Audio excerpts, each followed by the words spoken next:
Deux conseils pour avoir un bon robot détecteur d'obstacles, partie 2.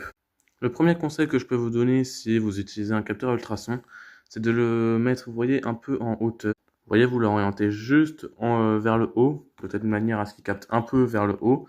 Pourquoi? Parce que par exemple, quand il y a un meuble qui est un peu bas, et ben comme ça, il va pouvoir détecter le meuble. Par exemple, ici, avec ce meuble-là, et ben la dernière fois, j'avais mis le capteur bien droit. Le problème, c'est que le robot n'était pas dans le champ du capteur. Or là, vous voyez, le meuble est dans le champ du capteur et depuis, pardon, je n'ai plus eu de problème. Et donc, bah, ça évite à ce que le robot se coince partout, en fait, tout simplement.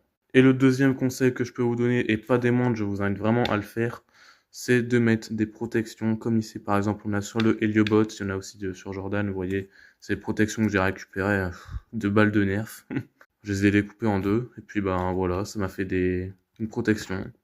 Mais du coup, bah, ça évite d'endommager les capteurs, par exemple, c'est sur les robots, hein, vous voyez, les capteurs, ils sont protégés comme ça. Et ça évite surtout, quand t'as un robot hyper rapide, hyper nerveux comme celui-là, ben, vous voyez, d'abîmer le châssis et de le casser, parce que ça m'est déjà arrivé sur un des robots que j'avais.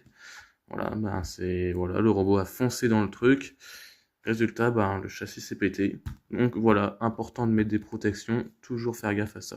Bon, après, je vais pas vous le cacher que si votre robot, vous le faites avec du carton, hein, y a pas vraiment besoin d'aller mettre des protections, hein, on va pas se mentir. Mais voilà, c'est toujours bien d'en mettre, hein, pour éviter d'abîmer les composants, d'abîmer le châssis et de vous faire payer de l'argent pour rien. Voilà, il y aura une partie 3, donc ce sera la dernière du coup, sur la bonne détection d'obstacles. Et sur ce, ben, je vous dis à bientôt et abonnez-vous si ça vous a aidé pour votre projet. Salut!